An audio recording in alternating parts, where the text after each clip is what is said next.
another show for you all. Let this room fill up. Y'all feel it? I know you guys are right. Let's go one way or another.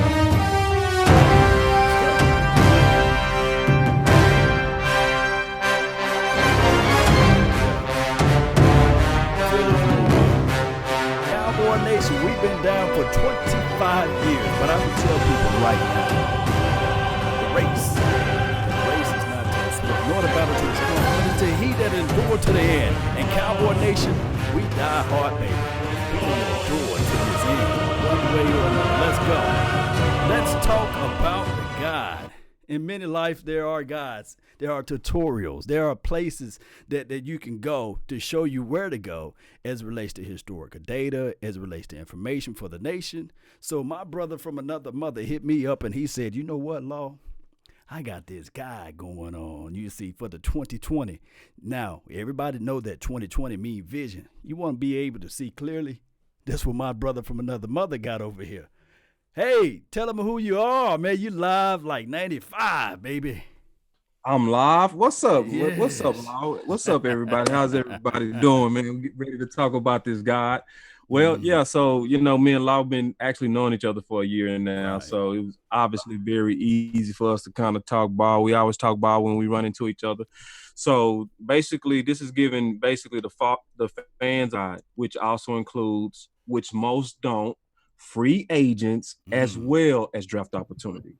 Yeah. And the good thing that I did and that definitely we're going to talk about some tonight is we tailored it to the Dallas Cowboys, because a lot of people like to talk about free agents and draft options, but is it tailored to us? And if it's not, why would I care? Right. Right. Why? So with this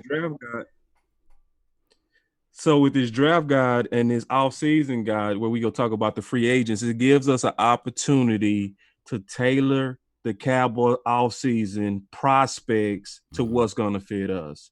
And the major benefit, and the last thing I say about it, is it's also a guide that updates as we learn more together. So, like, for instance, today I added more people to the guide because they're having a good XFL. Like, for instance, Mr. King, right? The ex-punter from Denver, right. The all-pro. Well, he was injured with Denver. He was waived. But guess what? He's exponentially rebounding in the XFL.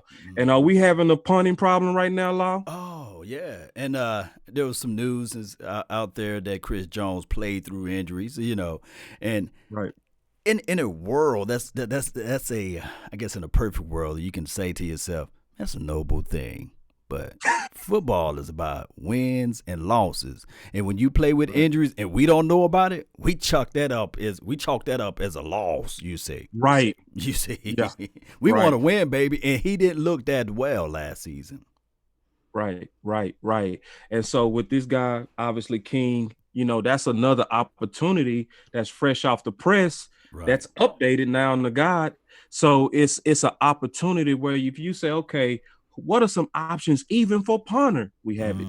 If you want to know kind of what's a cornerback playing with Byron Jones, we have it, because that's a hard dilemma. What are we going to do right now with 6 DTs on expired contracts? We talk about it.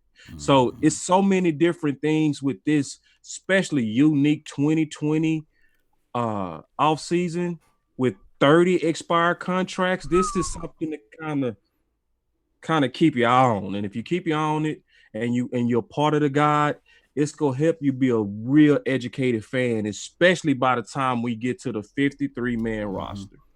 Man, so with that being said, when you think about this is a wonderful tool for anybody to use.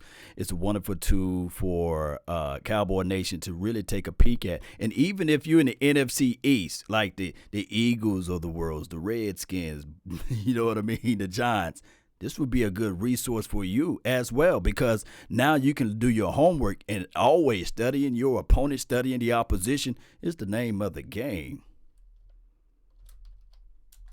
Yeah, absolutely. I definitely studied my opponents, and that's why I was very, very, very, very aware that Philly was on the rise even last year, because they upgraded. So, yeah, this is not just a tool for Cowboy fans.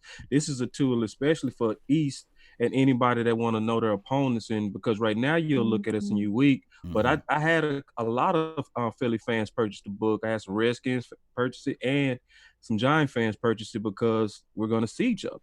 So I love to have intel always on everybody that's going to be the key to us getting into those playoffs.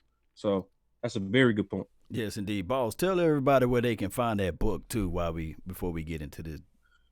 Yeah, Amazon. So it's official. So it's you're not gonna find it at the local bookstore. You're gonna go straight to Amazon. It's gonna be right now. The current version is in e-format, especially with the Mm-hmm. updates. So you're gonna be able to go to Amazon and you'll put in simply Boss Cowboy 2020, and it's gonna pull right up. He also attached the book under the show where you'll be able to click on it and then you'll be able to get it that way as well. But for some reason, if it's not working as good as it because it's technology, you can Mm-hmm. just go to Amazon yourself. And again, it's Boss Cowboy 2020. The book pulls right up. It's only $4.99. And when you purchase it, as we update information, your book updates as well. So you're going to see after I upload tonight an edition of Trey Boston as a Mm-hmm. prospect, Shaq Lawson as a prospect, and Mr. King, the punter from the XFL. So, I mean, we're looking at all angles in this book. So that's exactly where you can go get it.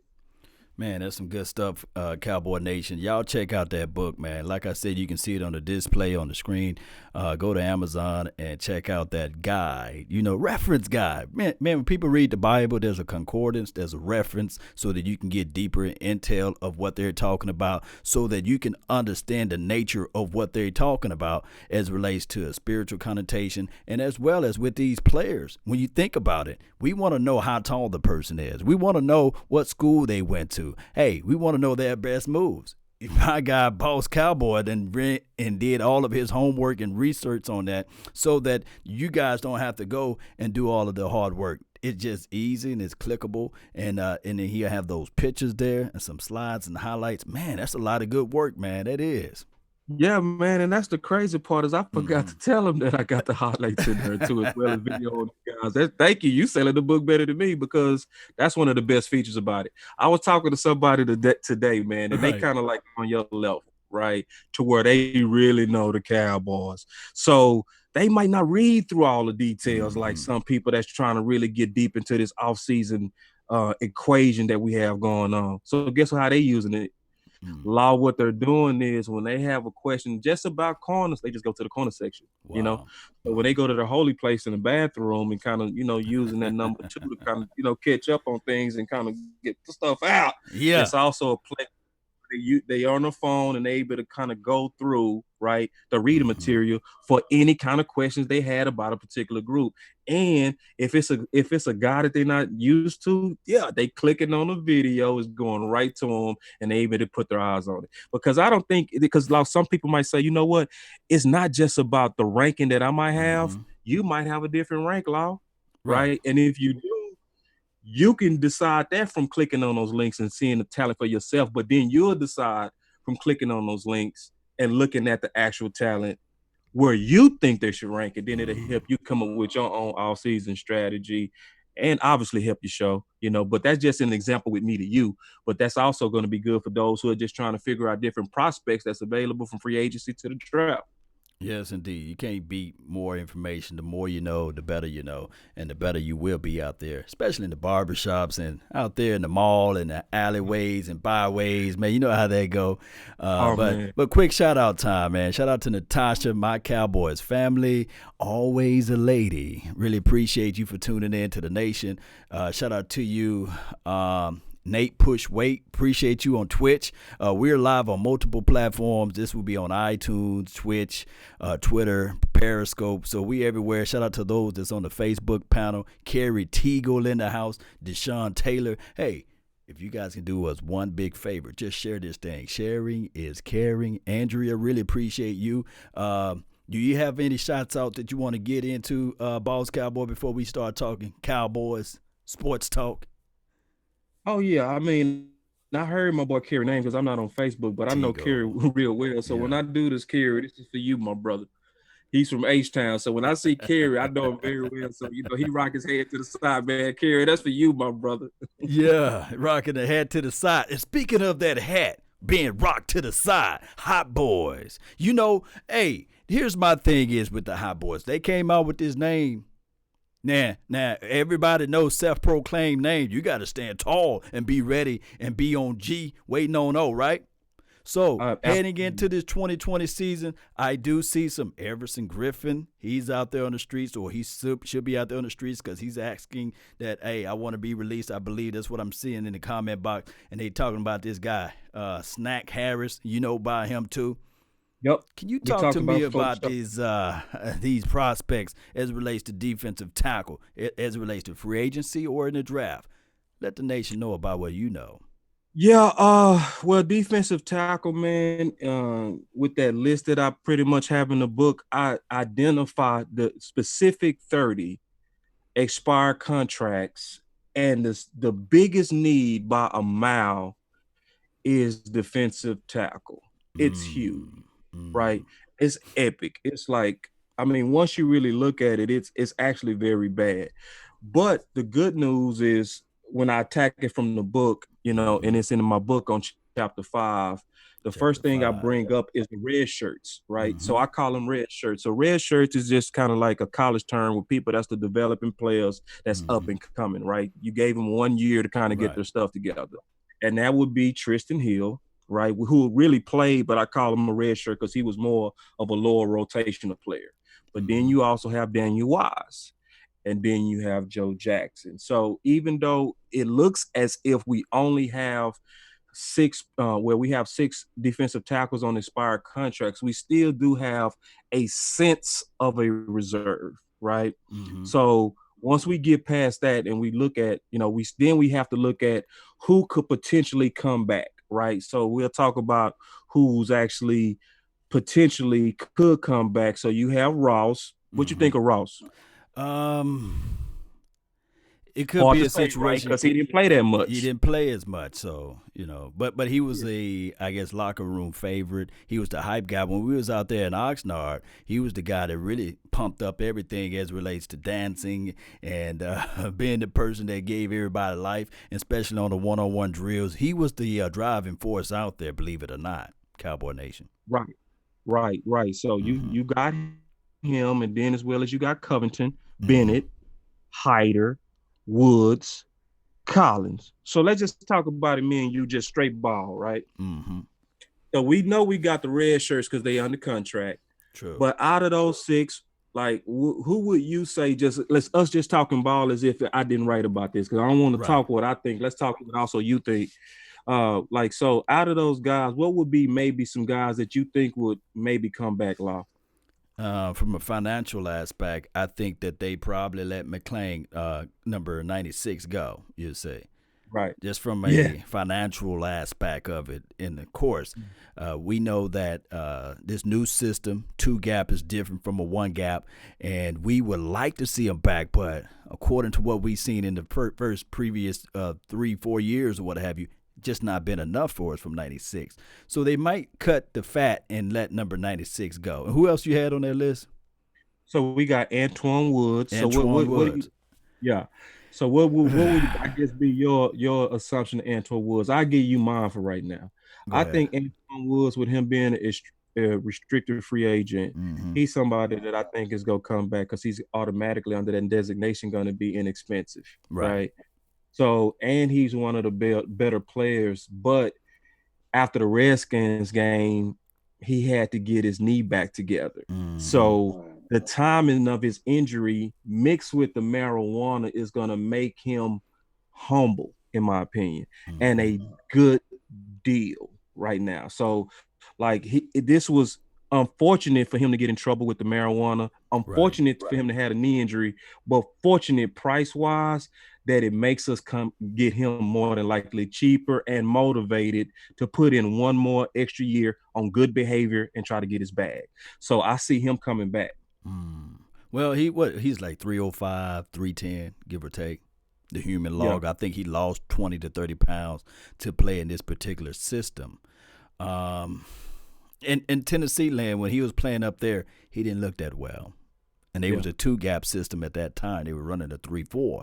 So not saying that we're going to flat out run a 3-4 this year, But Tom Sula, he loves two gap pressure. You see what I'm saying? Somebody that can clog and hold while somebody else on the edge eat, you see. And we can say this, Shaq Barrett, remember this guy for the Tampa Bay Buccaneers, had 19 and a half sacks? Yeah. Well, Yeah. when you look at the collect in that pocket, he's not going to get all the glorified numbers, but the people on the outside ate, you see. So when I look at this thing and I look at the whole picture, I see that they did sign Justin Hamilton this offseason to bring him in for another cup of coffee. They're looking at his size per se because he's 325, close to 330 pounds. He's from Mississippi. Shout out to Natchez, Mississippi. But on top of that, people got tired of hearing all of the noise in the news about D-Law, you see. Right. And D-Law being double team and triple team. Well, now when you have that big meat inside, they can do one and then also can shade the two, what have you, whatever you need to get done, and or it can line up at zero. Now you got to look at it from these angles. You can try to double team and triple team D-Law now. That means the middle of the pocket is going to be pushed back. But let me know your thoughts on that. Well, I mean, from your thinking, I want to totally actually get away from the prospects that could likely come back, because what you talking about is what's more than likely going to fit the scheme of the people that's going to be on our new coaching staff. I was thinking budget, right? And I think Steven James is a budget guy, right? So I was first trying to trim the fat of who's going to likely come back, especially when you're thinking price and value. But at the same time, getting to the fun part, it's only one person that I think will maybe even be worth mentioning that I want to go over with you, and that's Crawford. So, like, what's your thoughts on Crawford real quick before I get into it? Crawford always been a tweener player. I always wanted and I always envisioned Crawford actually playing in the 3-4, and he is the vocal leader of this particular team. I recall a lot of times when things went haywire, even with Ezekiel Elliott. I recall going to or being at a certain event. I actually was able to see Crawford. They're able to grab Ezekiel Elliott and say, hey, man, chill, you see. So I think that Tyrone Crawford, he was missed from a veteran leadership aspect. But here's the thing. I don't know whether or not this new organization, as it relates to this new coaching staff, will be sitting there saying he's valuable to us, because there are other people that they actually were able to, dare I say, coach up that they may have strong love and adulations on, and they may say, well, let Crawford go and let me bring in some of my dogs, you see. Right. So I was thinking with Crawford, because I really did a lot of research on him. Like, Crawford is somebody that could get a kind of Sean Lee type of deal. True. Because remember, everybody wanted Sean Lee gone last year because of the price. Well, we know what we did last year. What did we do? We gave him an incentive deal, and we said, okay, hey, just prove it with your play on the field. So that's what we restructured and we cut his price. So I think that's the exact same thing that's going to happen with him. And it would make sense because I really, the more I research, the more I love the leadership that he brings. So I can actually see us bringing him back, but on a major team-friendly deal, especially coming off the 2 hip surgeries. Yeah. So that would be the guy from everybody that we currently have. That would leave maybe about 3 left, and then we can get to the fun part, right? Because the defensive tackle class from the book in chapter 5 is the most epic class. Out of pretty much, even from the draft, from free agency, it is no class that's more exciting and more talented than this defensive tackle class, with snacks just added to it. So it's like it's getting better and better as we wake up every morning. Yeah. So number 1 on my list is Jordan Phillips. Yeah. And I'm pretty sure you're familiar with him, right? Yeah. So Jordan Phillips, looking in my book, I'm looking at it right now. He's 6'6", the type of person you said you want, 341. Yeah. He played in all 16 games. He had 31 tackles, but 10 sacks and 15 QB hits. And you can't really fully trust Spot Track because they saying his estimated market value is around $4.5 million. I don't believe it. But if it's anywhere close to that, it's super hard to beat a value deal like that. Now, it's a reason why I believe that it could be some truth in a market price like that, Law. Mm-hmm. It's because of the supply side of this epic defensive tackle class. And I talk about that in the book. I talk about, obviously, because I was an economics major, because the owners have the power when they have a big buffet to choose from, right? So just like in the area of Byron Jones, with Byron Jones, what's the problem? He's really, really good, but he's also in a really, really bad free agent class. So guess who has the power? Byron Jones, right? Has the power, because if you're one of the many teams that need if you're one of the many teams that need a corner, then everybody's gonna be bidding for you, whether you might be the greatest or you might be average. It's just that you one of the best available.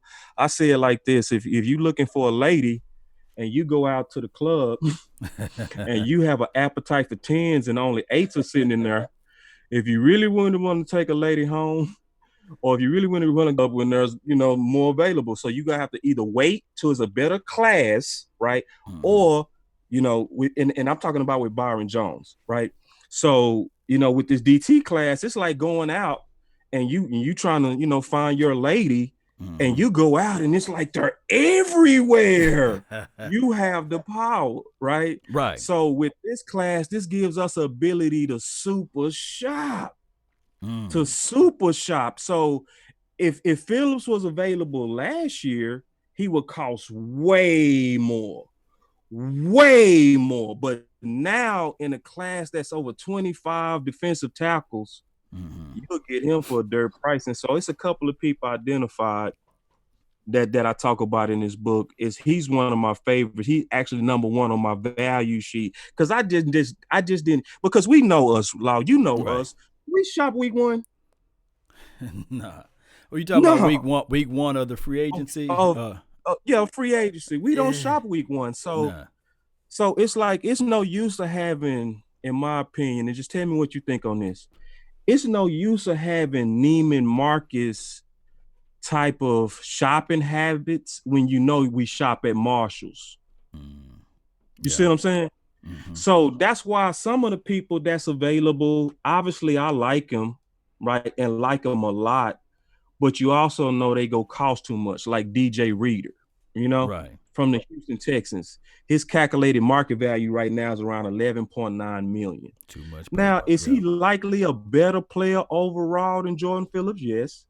But where are we going to more than likely get a value pick that fit Stephen Jones? Phillips, right?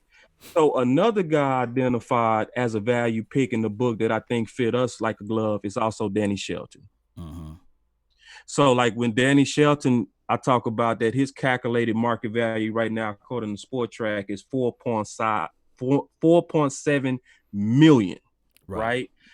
So he's 6'2", 345 pounds. He played in 16 games, right? So he's durable as well, just as Phillips, and he at least showed it last year. He had 61 tackles in the middle in a 3-4 defense, which I mean he really did a good job of plugging for New England. He had 3 sacks and 6 QB hits. Well, in a class like this, you can really stack up with 2 of these guys. So in my vision for the offseason, what I would like to see is a combination, kind of like to what you were saying, of 2 of these guys. So like a Danny Shelton and a Phillips, because targeting these guys is going to really, really, really, really help us stop the run. And then we're going to really be able to stop it really good. So, I mean, I have a bunch of people that I mentioned, not just these guys. It's just so many of them, man. It's so many of them. It's literally like we'll spend our day just on defensive tackle if we just wanted to talk about what's available and what would be good for the Cowboys. It's like we couldn't go through all of them on one show.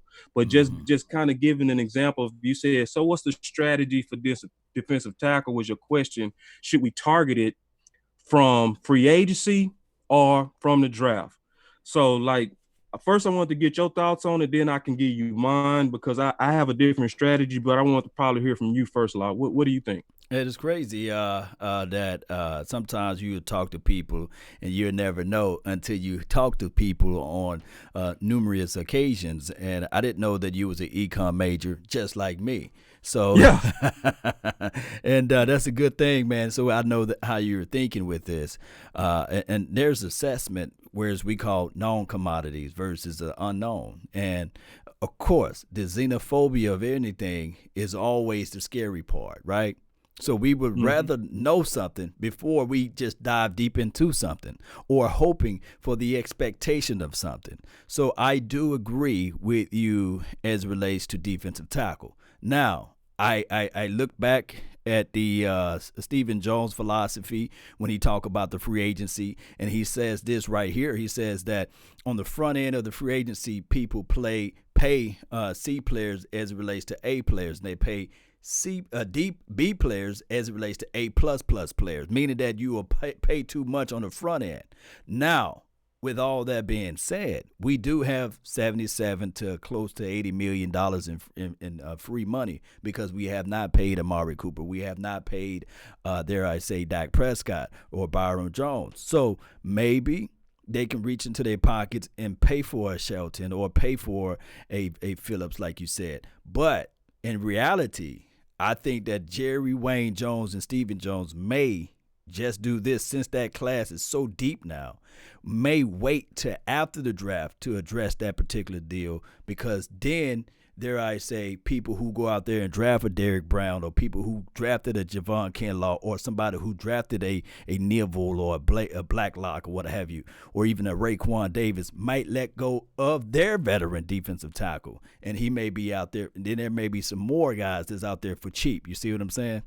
Yeah, absolutely. So I'm always thinking that Jerry Wayne Jones and Stephen Jones, they say buy low, sell high, I guess. So they're going to be,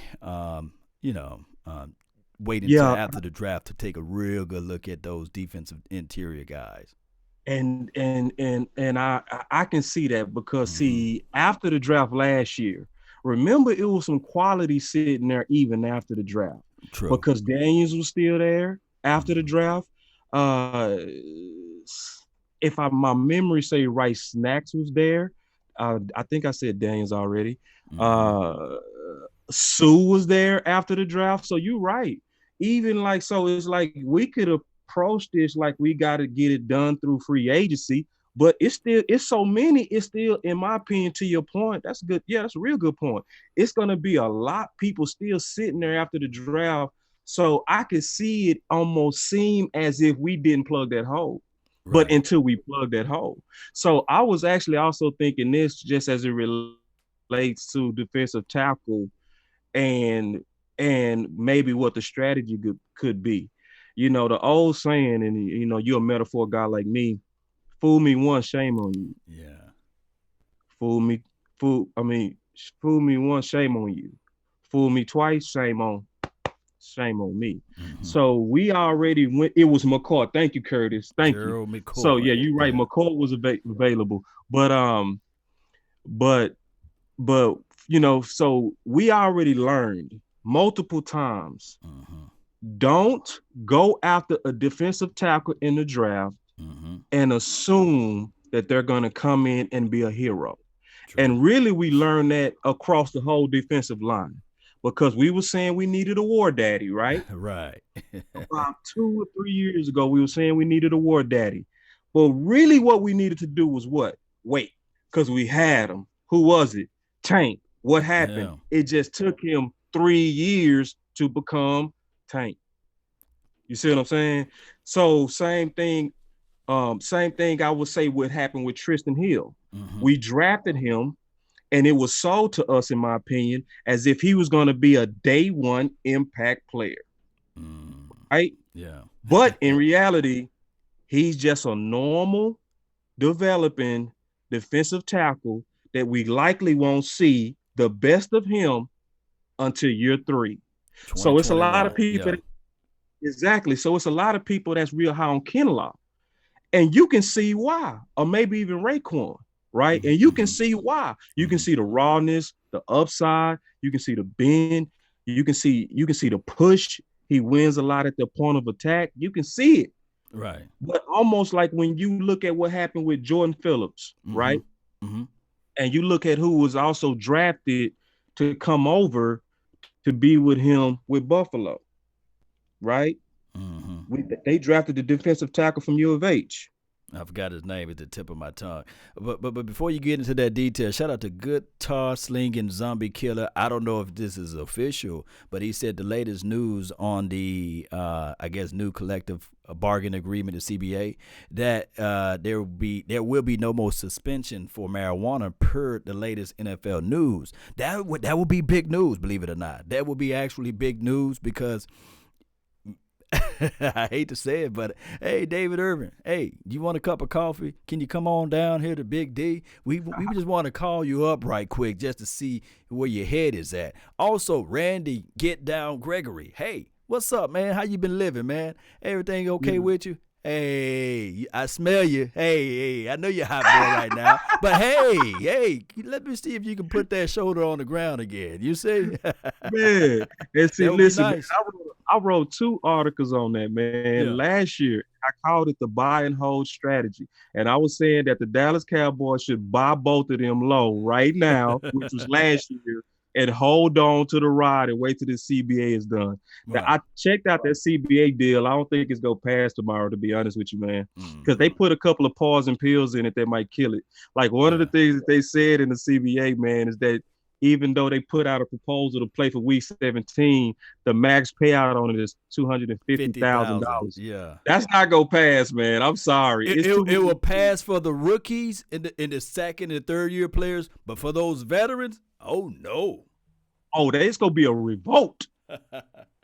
Yeah, like JJ Watt, he put out there hard pass. No. So it's so typical of owners, right? It's almost like they dividing. It's almost like because most of the team are the lower paid team. I mean, the lower paid players. That's a majority of all teams, right? Not everybody has these multi-million-dollar contracts. Like that doesn't happen on most teams. So the people that are actually be probably okay with it, to your point, and I like how you said that, are the people that's not paid as much. But it's gonna be. I just don't think it's gonna pass with that clause at all. I think I think most of the leaders that's in the players union are your top paid guys. So the people that have the voice in the room, they ain't gonna think it's dead on arrival. But back to your point, especially with us talking about defensive tackle, that does open up the door for David Irvin. That does open up the door for Gregory. Because what that says is, hopefully we didn't look at the fine print yet, but on the surface, it's saying there's no punitive damages or they're not going to have any more punishments for marijuana. Right. So that's a situation where you can go load up on guys that had issues with that. Alden Smith, Gregory, David Irvin. And that's why I really wish to this day David Irvin did not smoke the marijuana on Instagram. I hated that because it's like, brother, you lobbying, but you lobbying the wrong way. Yeah, you gotta think wise, and here's the thing: it just sets the wrong, I guess, tone and temperaments out there. But and it also, this other kid, he kind of messed up and sullied the water. Although he plays for the Browns, I believe, got caught with 157 pounds of marijuana. Yeah, Greg Robinson, with the intent to distribute. My thing is, hey, there's nothing wrong with smoking and rolling here and there, dare I say, in your confines of your own home. But you just can't display it like that, bro. And then on top of that, hey, Jesus said just don't get caught. You know what I'm talking about? but here's the thing, though. It's just one of those things where we got to make better decisions. And what I guess the fear of any NFL owner who's a billionaire with a B's is that, think about this. Jerry Wayne Jones is not paying for Arlington Stadium. He's not paying for the, dare I say, the workout facility in Frisco. The sponsored dollars are, you see, and the worst thing that can happen to a sponsored dollars or the I guess the stadium out there in Arlington is your star football player get pulled over, and that Nate Newton situation. Remember Nate Newton had that situation trunk full of that stuff. You see, Yeah. it doesn't look well stretched out across the newspaper that this star football player got caught with this type of stuff. So I think that that's the reason why the NFL kind of had these hard stance against marijuana, because they didn't want to be in headline news, whereas their star player get pulled over for the attempt to distribute or the attempt, you know what I'm saying, to getting, however you can put it out there. You know what I'm talking about, right? Drug seller, man. This boy's pushing the pot. The Sam Herds of the world. By financing it through the NFL's money, you see. Yeah. That's all I'm saying. Yes, it's extremely embarrassing. Yeah. But at the same time, that's why they pay Goodell the big bucks, because you have to manage the PR of that. But what's actually happening, in my opinion, Law, is the public tide on marijuana itself is changing. Mm-hmm. It doesn't have the stigma it Right. used to. So people are kind of getting tired of tax dollars being spent on a war that's unwinnable, that's expensive, and that you're turning more people into criminals than actually helping the society by trying to actually fight that war. Right. So it's like, that's why you're seeing, and I put this in an article I did over a year ago. I showed the trends of how the opinions were changing on marijuana. So Greg's timing is absolutely horrible. But it could be, man, and it also depends on what they might do on a federal level, because on a federal level, it's been leaks out that they're looking at potentially passing bills to actually even take away the punitive damages on it and stop that war on it. Because actually, in my opinion, I would want our federal government, I would want our local police and everybody else going after hard drugs that really can make people more dependent, you know? And I'm not saying to do the drugs or anything like that, but I'm just saying don't treat people like criminals over it. Right. Now, if you somebody like Greg Robinson, that's a bad look on the league, and I would expect Goodell to kind of put his hands on them. You know, you can't, and I saw it coming last year from this standpoint, Law. It was obvious that they was likely going to do this because they made all 32 teams hire a specialist, a mental health specialist. They was already gearing up for this last year because I think they trying to soften the look on it, because you have people like Gregory, who was rumored to not even have failed his last two tests. The last two tests was not from him smoking. It was him not fulfilling the drug program. Right. So it was rumored that he actually was in a rehab on one where he already had urine sample, but he missed his appointment. Right. And when he missed his appointment, that counted as a negative. And then his latest one, it's been rumored that he really left his home. That's what I heard. I don't know if it's true, that he left his home, but part of the deal was that he's supposed to call in before he leaves. Right. So he didn't actually smoke. He just failed the program. You see what I'm saying? So they've been talking about it like, are we actually helping our players, treating them like that? Or is this hurting them? Because part of the program is you can have no contact with your team. Well, is that helping? No, right? Or is that hurting? Yeah. Like, if I need support, I need you, Law, right? I don't need to be away from my friends. I need to be a part of an organized, structured program, not put out of it. So it looked like the league is smart about it, but what I think they did, I really think they kind of used it as leverage, and using it as leverage for the last bit of give and take in this CBA back and forth as they submitting different proposals to each other right now. No doubt. And speaking of support, man, shout out to Young Wilson, man, for making a donation to help grow the nation. He says, aloha. And we make so much money. I'm just going to paraphrase as a recreational usage, and as well as it'll be high ROI for the state or for whoever. Plants over pills, basically. I will say this. It would make a lot of money. But nobody makes more money than pharmaceutical companies. I'm going to repeat. Nobody makes more money than pharmaceutical companies. Nobody Right. make more money than pharmaceutical companies. Billion-dollar companies, lobbyists that can reach over to say, Jerry Wayne Jones, come on, man, don't sign on this. Hey. True. You know, Yeah. I signed. Hey, I pay for a wing on that Arlington Stadium. My company. You know, my sister company also front the money for your star in Frisco. Rethink this, Jerry. You see, that's what pharmaceutical companies can do. And they can make True. you shut up real quick. Right. Pharmaceutical company right now, big boss Cowboy, can give you a call right now and say, I'll buy 1,000 of your books tonight. Matter of fact, I lied. I buy 1,000,000 of your books right now. If you just hush Right. about this content. You know what I'm saying? Boss Cowboy But gonna Big be here Pharma, tomorrow and be like, I mean, hey. and there's a chance that Big Pharma might even want it because, you know, True. it depends on the person's usage of it. If it's gonna cause some people to have lung issues long term, they gonna want to sell you the medicine to fix you, especially if you're smoking it, right? Right.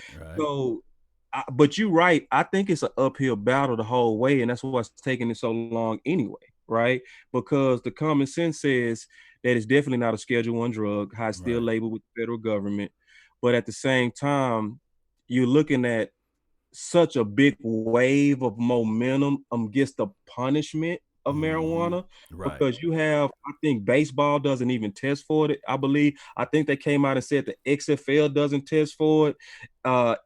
Basketball, I believe, doesn't. So I think, and then it's bad for the brand, right? It's Right. bad for the NFL to where you have some of your star players that was top drafts that could be playing football, but you punishing these guys over marijuana and you almost like big governing these guys.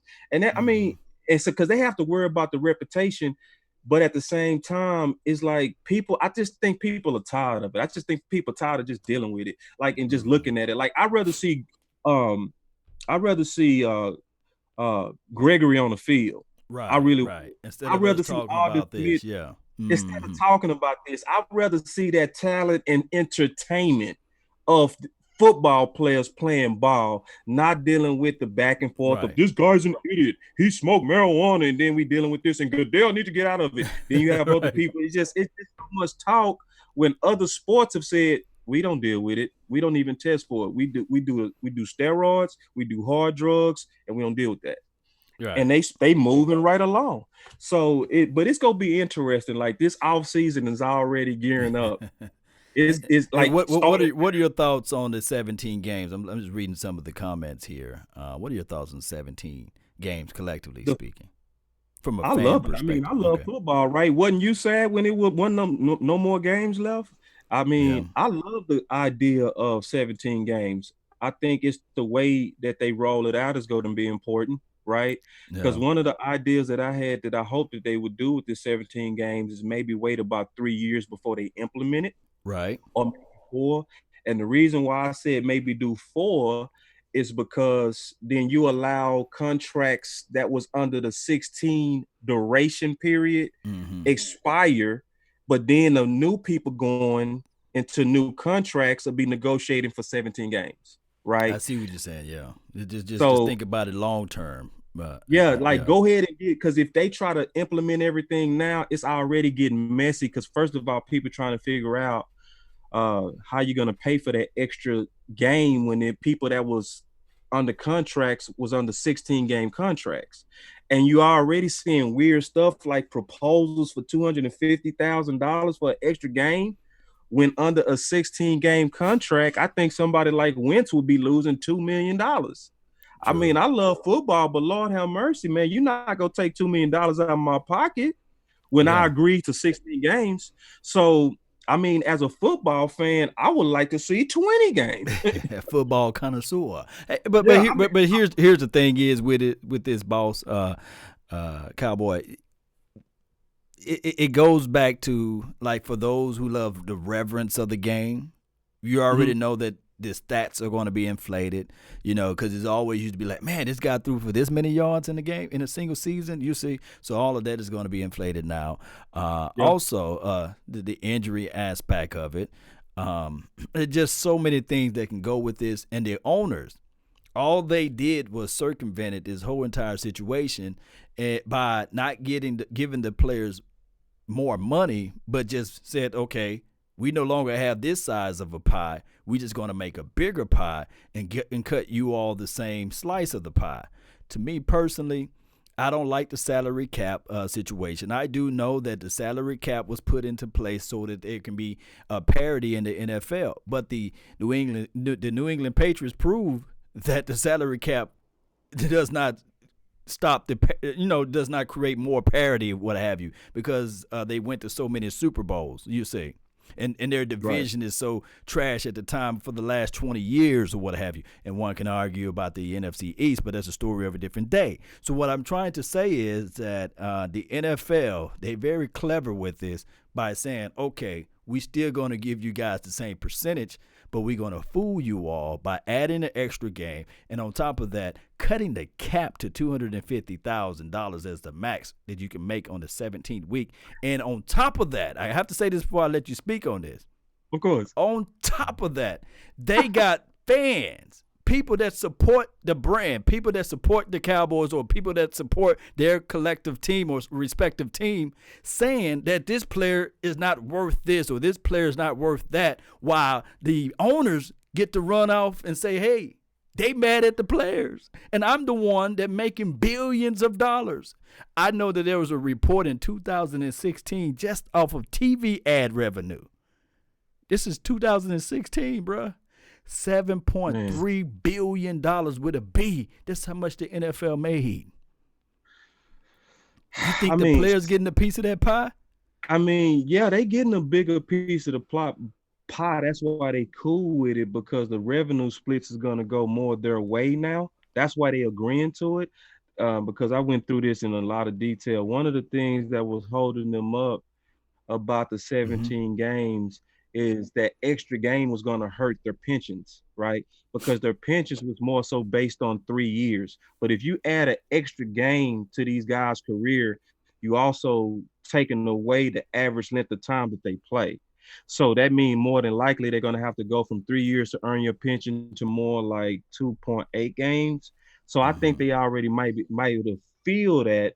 But your point is so real and excellent from the standpoint of you see so many fans, especially Dallas Cowboy fans, who really back billionaires and attack the players, right? And this proposal shows you who really, I wouldn't call them villains, but really kind of like how these guys think. Because how can you have somebody like Wentz who's due $2 million per game and you actually send him a proposal that says we're going to give you, even though your contract said in the previous CBA that you should be due $2 million per game, this time we're going to give you $250,000. Come on, come on. Crazy.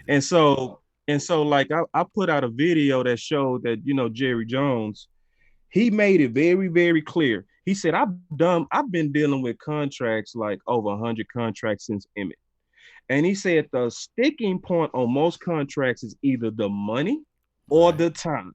But what do they always leak out, Law? Dak Prescott turned down 30. Dak Prescott turned down 32. Dak Prescott turned down 33. They only leak out the money. They never really talk about, and we offered him on a 6-year duration or a 5-year duration or a 4-year duration. Shouldn't we know all of that too? If you trying to tell us that he's greedy? Because whenever leaks like that come out, it is to put pressure on him through the fans. So, and it's just to your point, sad to see so many of us turn on players for people that's behind the scenes that's actually just as, ruthless when it comes to business, because both sides trying to get a deal done. It's just negotiations. But at the end of the day, we should be smart enough to kind of see the true back and forth and not just single out players for trying to do what's best for them. Yes. And on top of that, just like you said, the league news, hey, Byron Jones, he's asking for $16 million. You know who leaked that? Exactly. It's not like he's sitting there saying that he's going to benefit for asking for the highest amount. And from a negotiation aspect, Cowboy Nation and everybody that's listening in, start off with the highest offer. You don't cut your legs off from under your feet and say, hey, I want 13 mil, or I want 12 mil, or I want 10 mil. Hey, as a cornerback, I want 20 million. Did we start from negotiating there? You see. But But when Jerry Wayne Jones and Stephen Jones and company leak that out and say, well, Byron Jones is asking for 20, it makes people turn on Byron Jones, you see. And they never say, well, we offered him 9, you see. Right. They don't. Or vice versa with the Dak Prescott situation. Emmitt Smith saying, hey, go out there, take the $28 million. Trust me, the money, you're going to get it back on the back end, you see. And all it takes is one nefarious tweet. People forgot Cam Newton lost. I'm talking about Cam Newton lost his sponsor deal with the yogurt, whatever the deal. The Dannon, you know. Yep. By questioning a reporter, Right. knowledge of football. I think it was a female, and they said, "Okay, Right. we're gonna pull that.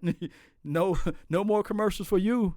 So that you think Dak Prescott can get his stuff pulled? Come on. Man, you preaching now. See, and this is the deal that I really can't stand. Is first of all, what you do on the side has nothing to do with your employment when it comes down to opportunity. Because Right. you're a government worker, right? We don't have to talk about what you do, but hey, Right. y'all better not mess with law. Law can find you. I'll tell you that. You know what I mean? So, but at the same time, he's obviously a passionate person that does production on the side with the Dallas Cowboys, and he get a couple of coins for it. I guarantee you, your job never knocked on your door and said, "Hey, I don't even know your real name, man. I mean, we all know you by law." It's Lawrence. Hey, Lawrence. Okay, I wish you did. Okay, so let me say this. I'm gonna still call you Law. Hey, Law. Hey, you're doing a great job here, but hey, we've been looking and we saw that you're doing a really good job with Law Nation 2.0, and we did some investigative work and we found that that's generating for you an extra, $10,000 a year or whatever. I just threw out a number. I'm not saying he's making 10,000. Y'all don't stop following him, man. But yeah, he's making an extra 10,000. So what we're going to do is we're going to give you a pay cut because we don't really think that's fair. Because these other guys are not doing what you're doing. These other guys don't have a Cowboy page that's generating some income for them. So we're going to give you a pay cut. It would never happen, right? Right. So that's one point. And then two, your best point is endorsements are fleeting. Right. Like Dak Prescott is one knee injury away from everybody dropping him because they're not going to be paying you endorsements for you to be walking around on crutches.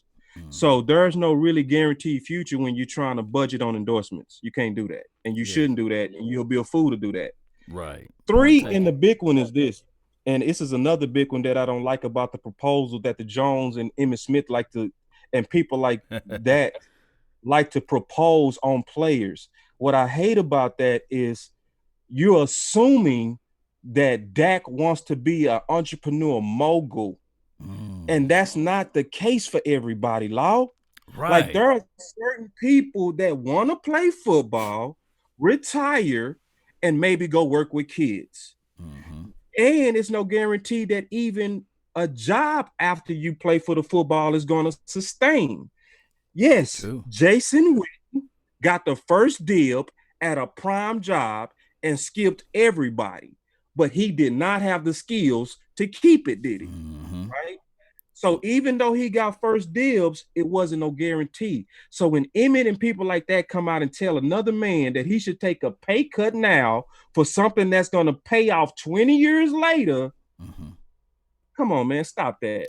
And then some people say, well, that's enough money? Like, well, maybe for me this time, but what if I'm really the type of man that's concerned about my children's children?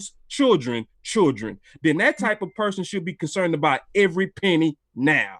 Boy, and it's not for any of us, in my opinion, to try to tell another man to take a discount over a billionaire. It's really none of our business on that. That man should get what's due to him.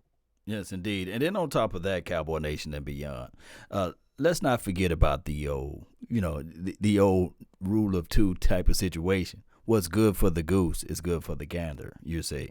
And let me just put this out there for people out there that need to know this, is whenever Dak Prescott is doing a commercial or talking about, Sleep Number or talking about Campbell's soup or what have you, it's in reference to the Cowboys too, you see, because people are going to say, hey, that guy played for the Cowboys.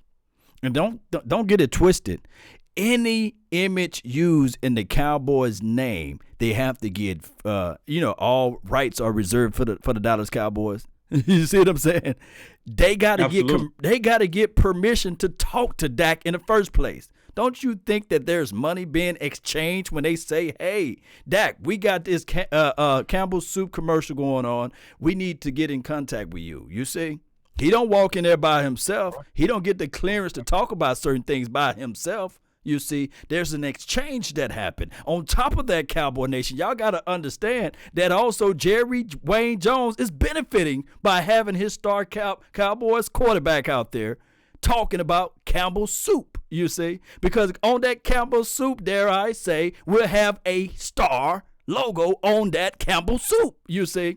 Yes. and I want to tell people how Dak Prescott should feel, you see, about Ezekiel, the main man, Elliott. Yes, we all love Ezekiel Elliott, but didn't he get in trouble? Yep.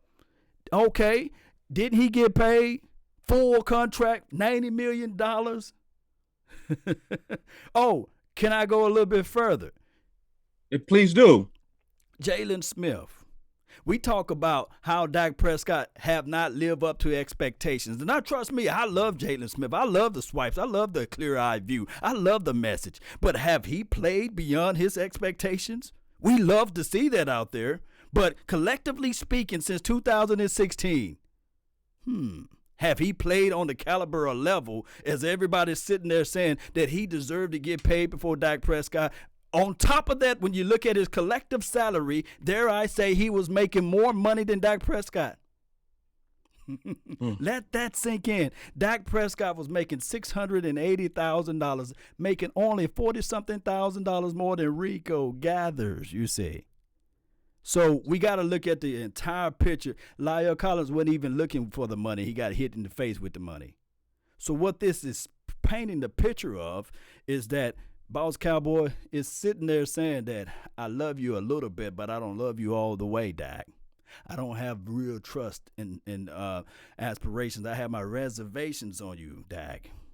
Right. What I believe that the Cowboys are doing, because we've been through enough contracts to where we should see their pattern by now. True. They have a real sneaky way of really breaking these guys down, and it's through pain and public pressure, and they'll wear you down, and then they'll finally come up to some terms and say, in order to do this deal, let's do it, but let's do it for 6 years. Because what most people don't know, a 6-year contract is really like one of the worst things you can do in terms of a career. True. Right? The person that's actually winning more than anybody in the whole NFL right now, and that's playing this contract game better than anybody, it's Kirk Cousins. Kirk is killing it, because see, when you tag him, you got to give him all his money at once. Yep. And then if you try to tag him twice, he's going to either get 120% of that previous amount, or it's going to be the average of the top 5 salary, whichever one is higher he gets. Right. And then he was smart enough to do a 3-year contract. So guess what? His old contract was $28 million. He's going to be back in the market this time, which is going to more than likely give him a raise of at least $33 to $34 million. So when Dallas comes out there and give people like Tyron Smith, and they give Zach Martin 6 years and all this kind of stuff, but they warm down to get that, they really, in the long run, are exponentially winning on those guys, right? And so, and a lot of people are under the assumption sometimes that in order to be for the team, you have to be against your own money. Well, everybody has a job to do. Everybody. If my job is to be the running back or the quarterback or the guard in Zach Martin case or the receiver, it's also a job for front office to go find players as well. Everybody have a job to do. And if I'm playing up to market potential, then at the exact same time, I should get a market rate, period.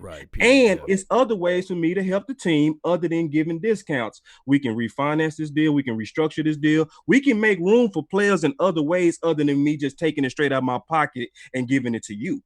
So, and the fact, and this is the worst assumption that we make, Right. So if we think that like giving Dak Prescott or if Zeke or if Cooper give a discount, we've already shown that we don't spend in free agency anyway. Yeah. So it's like we giving people a discount to do nothing with it, because in the last 6 years, we have not purchased one week one free agent but our own. That's it. So if it's outside of Dallas, if it's not Zach Martin, if it's not Zeke, if it's not Tank, we're not spending it. We're not making no big splashes. So this assumption that if they take cuts or if they don't take cuts is selfish is just a made up assumption. Yeah. But and it's not true. And then how can you say we build through the draft, but you need my money for free agency? It don't even compute. So it's like, it's like, well, show me that you're going to be willing to spend this pay cut on an extra asset, and I might give it to you. You see what I'm saying? So if you guarantee me that you go after AJ Green and get him, I'll give you a pay cut, right? If you're going to give me some extra weapons, okay, I'll give you a pay cut. But just to say, give me a pay cut, and I promise you within the next 3 years, we're going to help you, Dak, that's not good enough for me, because you might not like me in 2 years and cut me. So I just think just some of the fans' assumptions sometimes are not just fair. It's not fair to all parties because, like I said, everybody got a job to do. Yes, indeed. And just like the point that I brought up a couple of weeks ago, or I think the other day, that we had $27 million just sitting back in reserve all last season. 27. Yeah, we just sitting there like, oh, we're gonna use this for this, and then we had some people that was out there, that could have helped the team. I think just Suggs. What is this guy? Suggs. Terrell Suggs, I think. Oh yeah, Suggs. Yeah. I'm just calling him Suggs out there, and we said no, we're gonna get somebody that's a little bit older. We get Bennett, you see, or we waited and didn't move the needle, or we sit back and say no, this $27 million is precious because we got to pay other people. On top of that, as much as we love Crawford, that was an extra $10 million. You could have cut him. It could have been $37 million. So I don't think that we do the necessary moves as it relates to Willing and Dillon. Trust me, I love the aspect of us going out there and getting a Robert Quinn. But look at what we're doing now. We're still hesitant on paying him. We're still hesitant on paying Byron Jones, although I can understand that to a degree of looking at it from a collective aspect of different coaching staff, different philosophy, and they don't have their feet in the water with him yet, and they would like to see something. But I just look at this team as a hoarder of players, hard to cut and let players go and get something in return, and we rely too much on compensatory picks because we sit there and say, okay, we're going to get this compensatory pick back from this player, opposed to shopping that player, you see, and getting a draft pick or something else in return. That's just my thoughts on that. Yeah, and another thing I want to say, especially since we're dealing with Dak Prescott, right? And he's more than likely the next up contract that's coming. Right. Like most people, I don't think they research contracts at all, Law. They don't. Because to a degree, Dak already gave a discount if you really think about it. True. Right? Because if you look at Dak, his contract and his total earnings, because I looked at his total earnings, is only $4 million in 4 years. Right. So how do you sign Jalen without him doing that? How do you sign Liel without him doing that? And if you look at the history of quarterbacks, you find out that Matthew Stafford was enumerated his contract in year 3. Mm-hmm. Find out that Goff was enumerated his contract in year 3. You find out that Jimmy Garoppolo was enumerated his contract after only 10 games. Mm-hmm. You look at the fact that Wentz was enumerated his contract in year 3, but on top of that, he was hurt when he was enumerated his contract. And on top of that, he already cost Philly $39 million in that 4-year period. Right. So you got one guy who didn't complain, who played 4 years when everybody else was paid in 3 years, but now that person is the bad guy. Right. No, that person is the reason why we got a big cap, $80 million right now. That person. So since that person played 4 years and everybody else paid 3, he's already did the team friendly, because he was team friendly, because most people don't know this. He's the only quarterback in NFL history with a resume like him that had to play 4 years. You will never see, because I always post this. I always post this on the Boss Cowboy Sports. Man. You will never see a contract that what Dak went through this season, where they played through a 4th year of a contract and didn't get it done. Never happened in the history of sports. Dak played with a contract in the back of his mind. It doesn't happen. It doesn't happen at receiver, quarterback, guard, center, anything. Because you know what all the other owners say? What is it? We go close this out by August because we don't want you thinking about money during the season, because it'll have you pressing. That's why the market pressures make everybody close it out generally before the season starts. So everybody that's wanting like more friendliness, go ahead and check the record and understand that he's already been friendly. Yes, and I love that aspect from you. Speaking of just market analysis, because I know you took that class, there's this thing called fair and reasonable justification pricing, you see, and on top of that, there's this thing they call fair market value.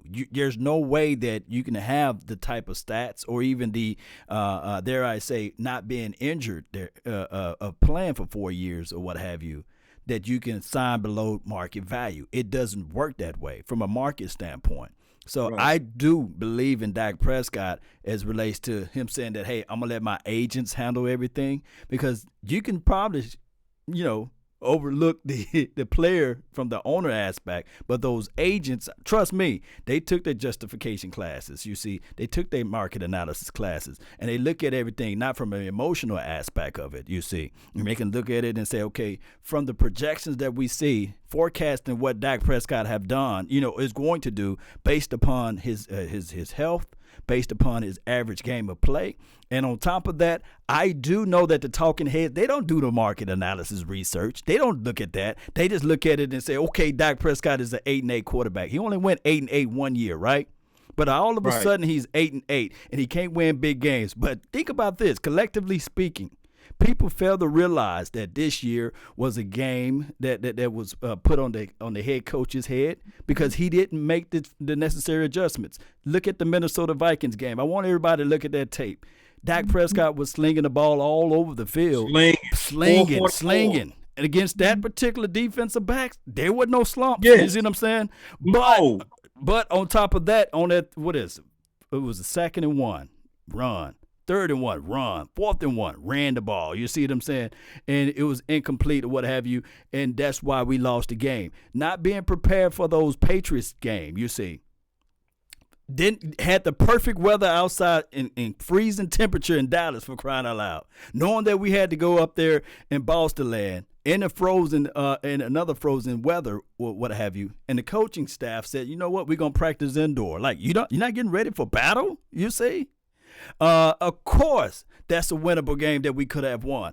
On top of that, the what game I want to pull up, the Saints game. Ezekiel Elliott elbow all inside the ground. You see, all inside the ground. I mean, God dog it, he have an imprint inside the ground. You see, and the ball pops out, and they say that's a fumble. Don't you know if they don't call that, Cowboys winning the game?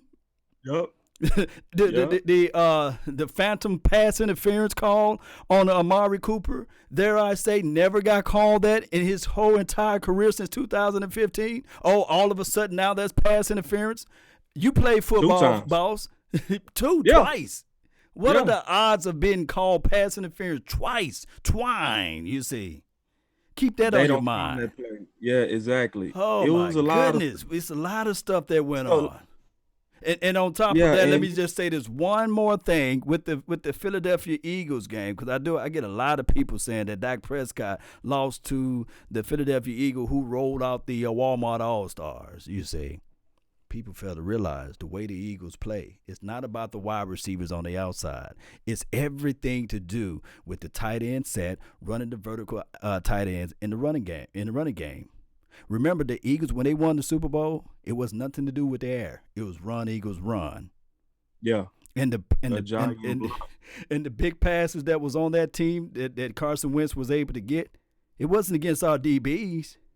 Number 84, the Walmart special, the Walmart All-Star, he did that against Marcus Smith, the Will linebacker, who we done picked up from the streets with our $27 million just sitting on the shelf. You see what I'm saying? We picked up a Marcus Smith. Now, trust me, I think that's his name, right? No, Malcolm Smith. Malcolm Smith. I'm thinking of you. I'm thinking of you. Malcolm. Yeah, man, I appreciate you. I'm on your mind, man. You was thinking Malcolm. I was like, did I play in that game or something? Well, I had a Stephen A. Smith moment, man. You know what I mean? You okay, but what I'm trying to say is that was a clever route, by the way. You know, Will route. You know, boy. Yeah. And it's all about and then he too. Yeah. Yeah, and he was, 2 weeks on the team. I think it was more of a busted coverage than even like really beating the guy. I think he was late to recognize it. And just can I kind of help you beat up Philly too a little bit, just real quick? Talk to me. Just real quick. So like with Philly, one of the things that they say when they always trying to, compare Dak to Wentz is they say Wentz played with pretty much players off the street. That's what they try to say. But this is one of the things we got to really look at. Like, Wentz has never been a quarterback that won through his receivers. That's why Jeffries was lobbying for Foles, right? Publicly. Get him. He doesn't roll to the receivers. All you have to go do is you can do this on your own. Go look up targets, and you'll see that 70% of Wentz targets for the year was to running backs and tight ends.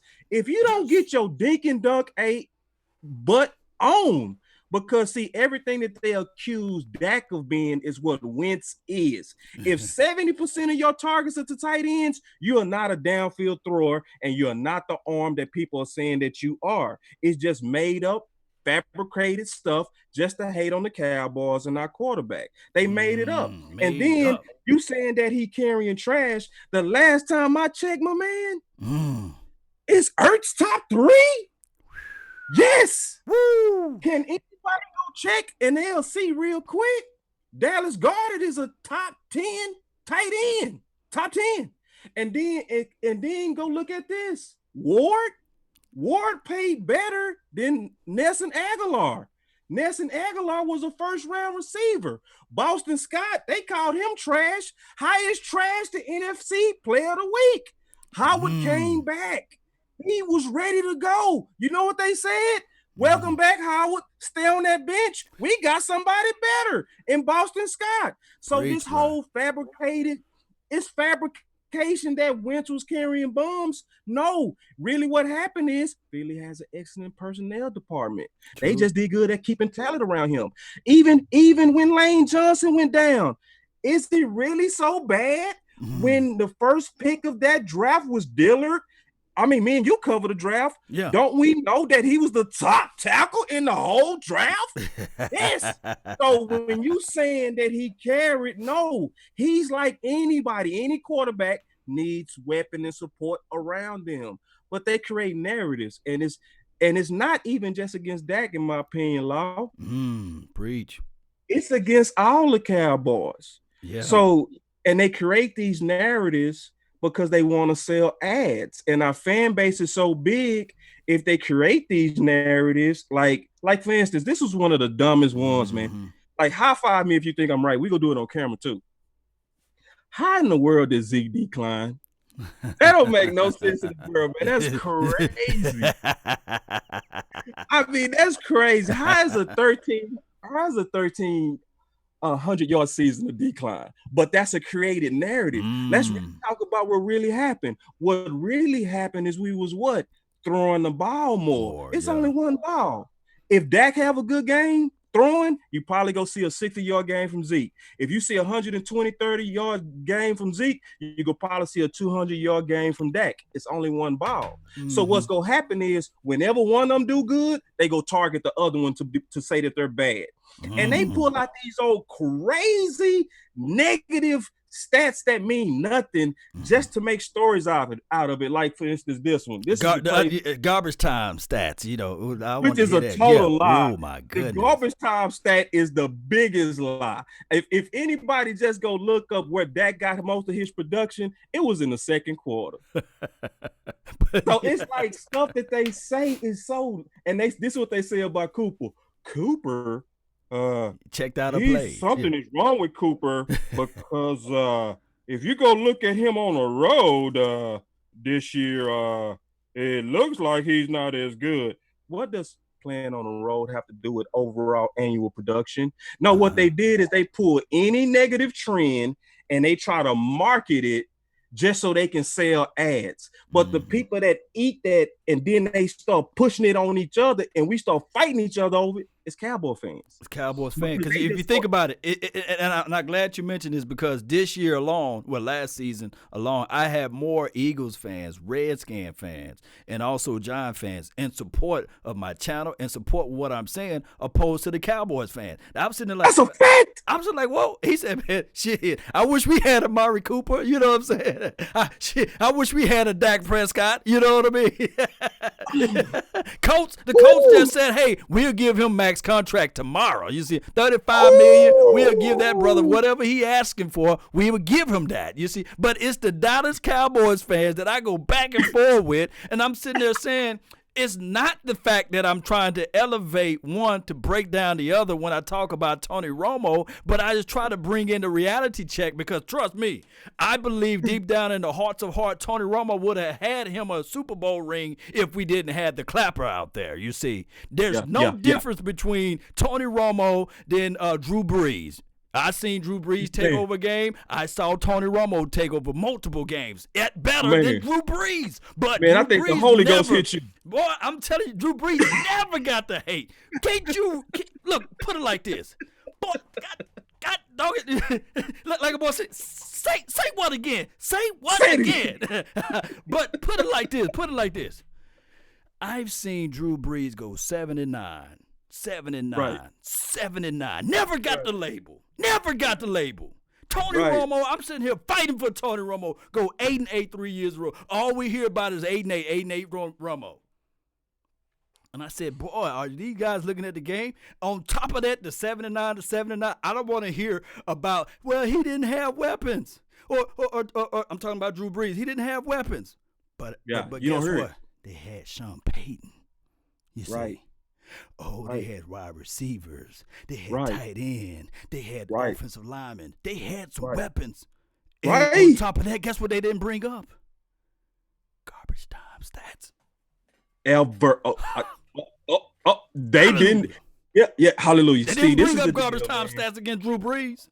See, we got to figure that out, Law. That's why you got to continue to preach the message, and I have to continue to preach the message as much as possible. It's not about Dak. It's not about Cooper. Like, I'm so glad you went all the way back to Romo because, see, it's not even about Romo. See, because guess who – and, see, I'm going to tell you something. I admitted this today. I admit it. I was wrong on what I said about Romo. I was one of those ignorant fans when I first saw that he received $108 million. I was mad. But you know why? Because I was ignorant. Because when I got a little wiser, and it hurt my heart when I learned this, because I started really researching, Tony Romo blessed us with that contract. Because this is what they did, man. If you go look at the average percentage of the cap per quarterback, that's a franchise before Aaron Rodgers, the average per cap was 16% year one, right? Guess what Tony Romo did for us, man? What'd he do? He gave us only 14.6% off the cap on a new contract. That means he left us a lot of money to do with. And he did a 6-year contract, meaning I'm not going to come back and revisit this. Once we done, we're done. Right? But guess what everybody focused on? What did the media just put their highlight on? That 108. But if anybody did the math, the only reason it was 108, it was because it was one of the rare 6-year contracts. So it was a hookup. If he would have did it in a 4-year contract, He could have came back after 4 years and say, give me the new market rate. I'm Romo. Mm-hmm. You see what I'm saying? So it's like, it's so many times that we get tricked into hating guys who breaking bones for us. Romo, Dak, Zeke, Cooper, all of their names get mudded up. And guess who do the most hating? Our fans. And it's crazy. And you know what hurt my heart the worst when you just caught the Holy Ghost right there, my brother? Yes. Was the fact is, this is the fact, man. I get sick and tired of smarter Philly fans on my page than my own people. Ooh, I hate that, man. It makes me sick to my stomach that I get Philly fans, like you said, and Redskins fans that come to Boss Cowboy page and say, bro, Marcus, I don't know what they see, man, because I would take Dak in a minute. I think Dak is a good quarterback. I don't know why they don't want Cooper. What is wrong? Like, I just don't get it. Like, yeah, because they're not salted by the media like we are. Like, once we figure out that, I call it the beehive law. Right. And this is how I feel like the beehive work. This is how the beehive work. And I said this, it even works with Jerry and them. Jerry and them work this beehive too. Mm-hmm. And 105.3 The Fan, everybody does it because it's just too much money, right? I said this, if you could throw a rock at a beehive, right? Mm-hmm. And every time you do it, you get $14 million. But you know it's going to sting some people. Would you do it? Probably not, because you're a man of integrity. But guess what? Some people out there that oh, that rock too. But check this out. But you know, it's some people out there know that if we can create buzz, it don't matter if it's true or not. Just create it. Create it. Sell it. Just say Zeke declined. Did he decline? No, but just say it. Because guess what? Even though he gets stung, we just got our $14 million. It doesn't matter, because like one of the most deceptive things that they ever put out there was this. Since 2017, Dak is below 500 going against winning teams. Well, why in the world did you start his career in 2017? That's number one. Right. And also, did anybody compare him to the rest of the quarterbacks? You know what you find when you do? What? It's only 3. Wow. It's only 3 that was above 500. Everybody else was Dak-ish. Everybody else was Dak-ish. So it was one of those beehive things where they throw it, it stirs up, people get stung, and guess who getting stung? The people that we say we support, because Dak and them got to hear the negativity from us, but then they got to clear it out and then play for us as we falsely cheer, knowing half of us love him and half of us hate him, and they got to tune that out, because half of us fickle, but it's because we're poisoned, you know? So that's why I love doing social media with you, brother. That's why I love that you're pioneering it and you pound it with truth. Because as long as there's some people like us available, we're going to be educating people on why they shouldn't be hyped up over stuff that's coming from the tube that we have learned to trust. And to be honest, you should trust social media, because Law is only compensated from the love he gets from fans. Yeah. That's what pay Law. Yeah. Law is not going to get paid from some network that's going to come knock on his door. Let's have that talk real quick, Law. Hey, man, you're doing real good, Law. But let's be honest, though, man. Controversy sells, my brother. Yeah. So we already know what's trending right now, because let me show you this chart real quick, Law. What's trending is when people talk about Dak not being worthy of the contract. So we need you to kind of fit that into your show. Thank you. Right. It's the craziest thing when you hear Shay Sharp and you hear Stephen A. Smiths of the world, or whoever out there, because I kind of gloss over some of their shows or what have you, and I hear the verbiage back from the people that comment. You see, they say the exact same, almost verbatim, you know. Verbatim almost, you know, and it's just crazy, because you know that they are being brainwashed. And I think that people trust the validated check marks on Twitter. And remember, I tell people all the time, validation is only good for parking. It's only good for parking. That's for real. Oh, man, Emmitt Smith must be right because he got 3 Super Bowl rings. He got to be telling the truth. And I said, okay, just because he said it doesn't mean that he's the financial advisor, you see. Would you take advice from Charles Haley talking about, hey, let me diversify your portfolio because, dare I say, he made millions of dollars? No. No. But people, I understand. People with the little check mark. And I'll be one too, you know, if I had a check mark, like, hey, listen to law, listen to what I'm saying. But I try to be objective as possible. Is Dak Prescott the best thing since sliced bread? No. Is Dak Prescott a Lamar Jackson? No. Is Lamar Jackson Dak Prescott? You see. No. I can tell you this, and I know I'm getting a lot of hate mail, but the way that Pat Mahomes looked in the Super Bowl, I'm talking about for the first couple of quarters or what have you, I think in the hearts of hearts, that's what he probably would have looked like with the Dallas Cowboys as it relates to Jason Garrett coaching him, you see. That shell of himself, not being able to go through his progressions right, and on top of that, not having the weapons around him. People fail to realize Tyreek Hill, he's a mutant out there. Kelsey is a mutant out there, you see. Everybody needs weapons. On top of that, what really sparked that particular Kansas City Chiefs, I know people are only going to hear half of the story, and they're going to hear the whole story, but it was defense. It was the running game team, the running game too. You know, not one person wins a game. You see, no, it's a collective body of work, and that's the reality of it. But people only going to hear, oh, that can't do this, he can't do that. They only going to hear only half of the story.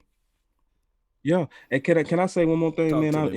Tell me when to shut up, brother, because you know I can talk ball all day, but I just want to talk a little money real quick. Because this is one of my first times in front of your fans, so they might have heard this before. But the same people with Dak Prescott that was saying that he's only worth 23 to 25 million last year are the same people saying I wouldn't give him a dime worth 32 or 33 million this year, right?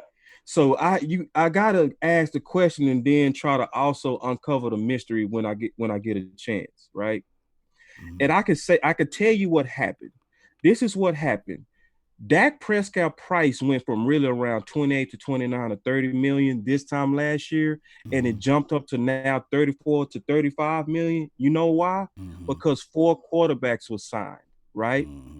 So the quarterbacks that were signed in order was not in the order which happened, in order of money. Right. Russell Wilson at 35, Ben at 34, Goff at 33.5.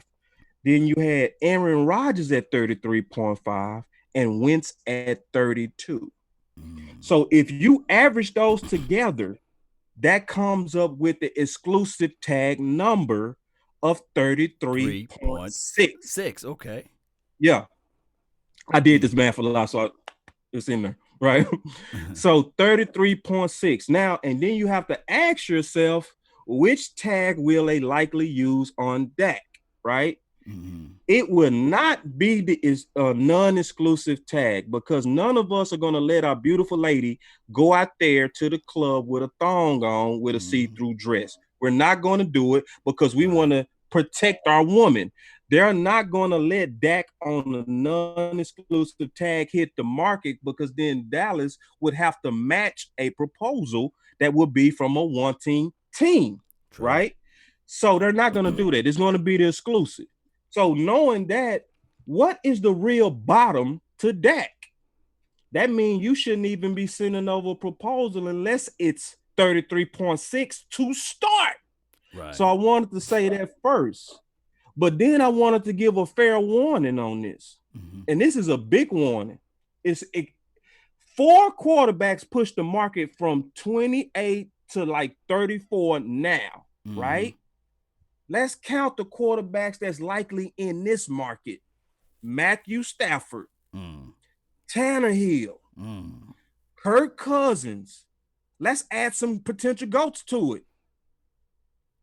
Tom Brady, Breeze.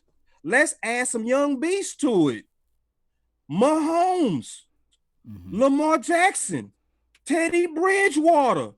So if 4 quarterbacks move the market up $5 million, what is 8 quarterbacks going to do when 2 are literally potential GOATs or literally the GOAT. You can just pick one. Is Breeze the GOAT or is Tom Brady the GOAT? It depends on if you like stats or Super Bowls. If you like stats, you're going to say Breeze. But you see my point? Right. So for all these people out there that saying, just tag Dak and let's worry about it next year, you don't really understand, obviously, how this stuff works. Yeah. Because when you let all these quarterbacks get in front of Dak because you haggling over $1 million, that means you're going to push the market up by August, not even by this time next year. By August, when all the smart teams are going to be done haggling, we'll still be fighting with a tag with Dak, and his new market value is going to jump up to $43 million.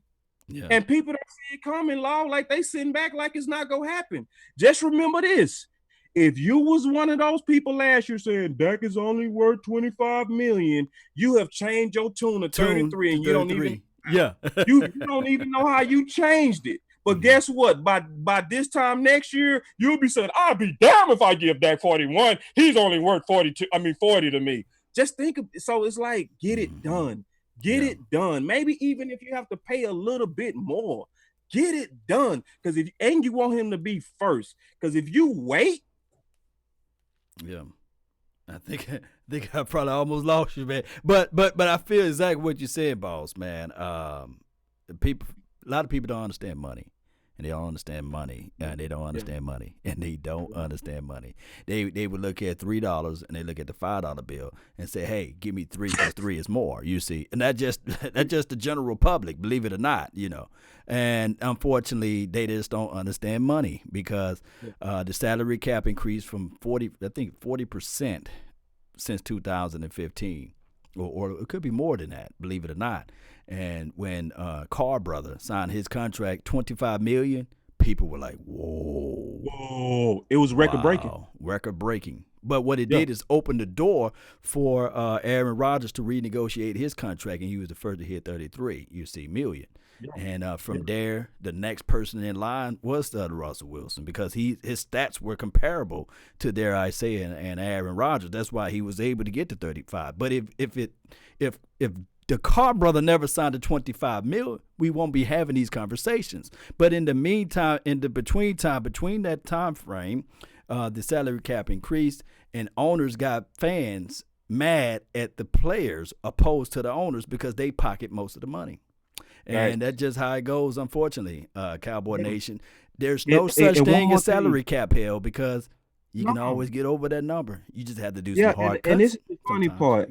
Like everybody that's so scared of that getting $34 million right now, because I'm gonna tell you what'll close the deal. What will close the deal? I'm talking about tomorrow. If they just went in and stopped playing this game of $33 million, go ahead and jump up to the 34. If you jump up to the $34 million and you give them 112 total guarantee, that'll set the market and guarantee.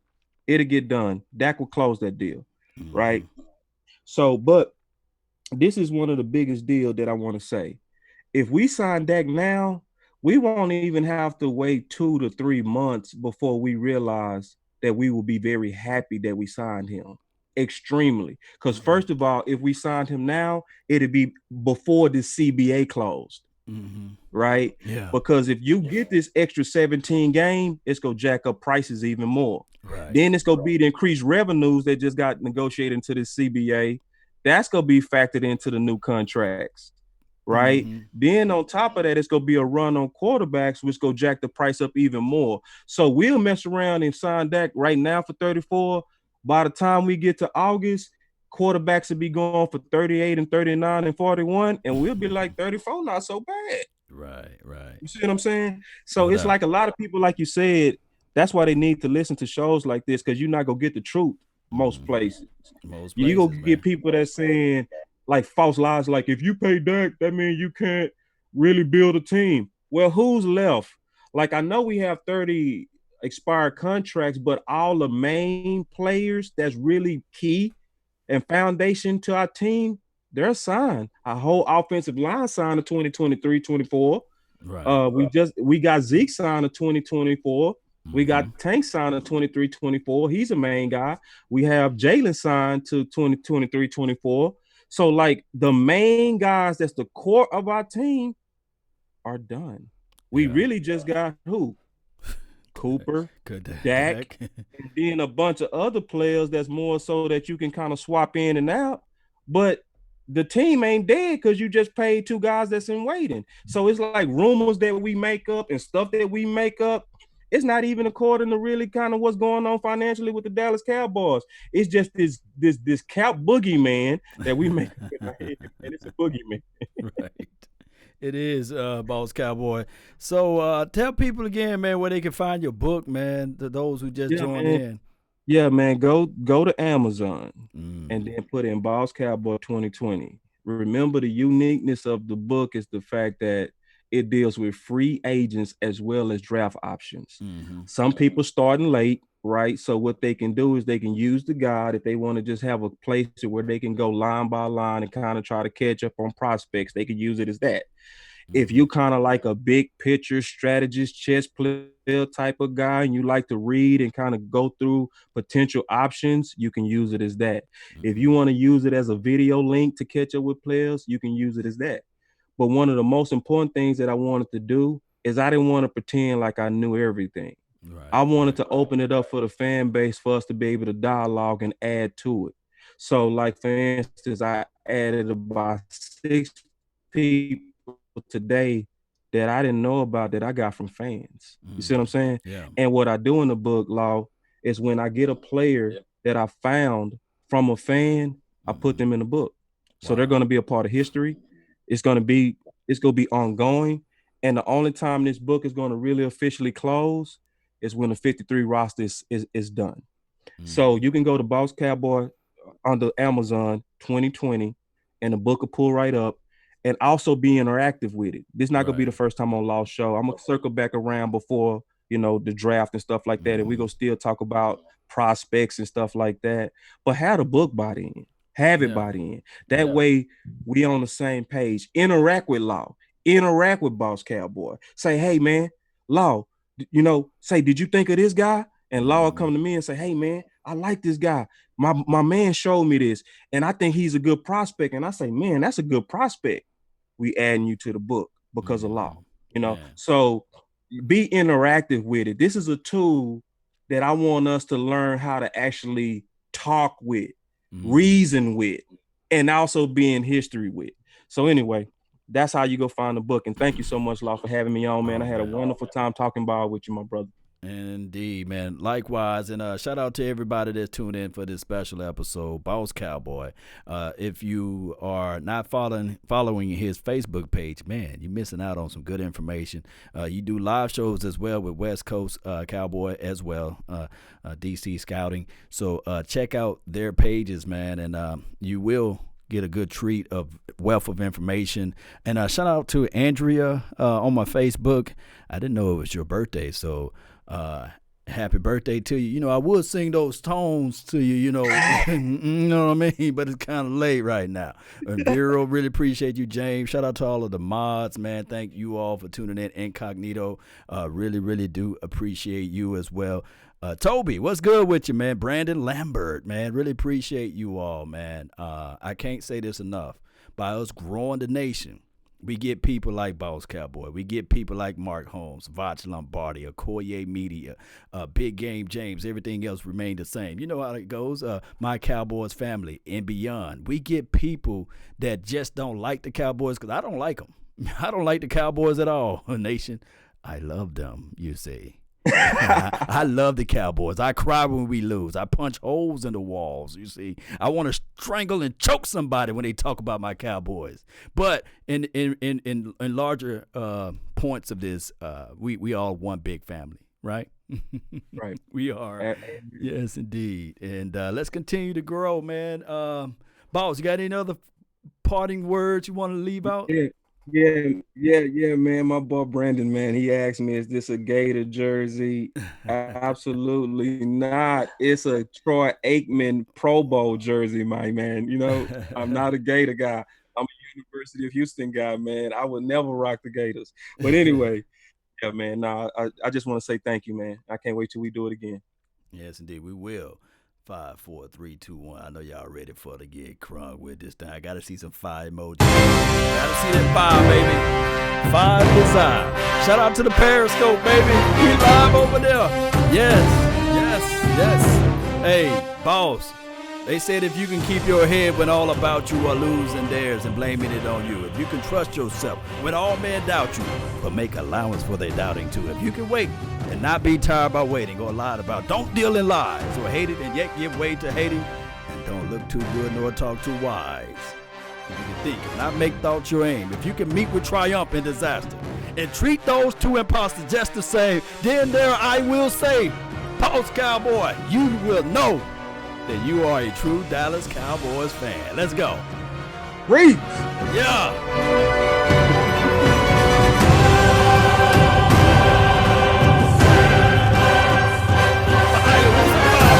Let me get that fire emojis in this thing. One way or another, we are the Dallas Cowboys. We don't lie, we just multiply, baby. Yes. Go check out that book, baby. Yeah, go get the book. Check out the book.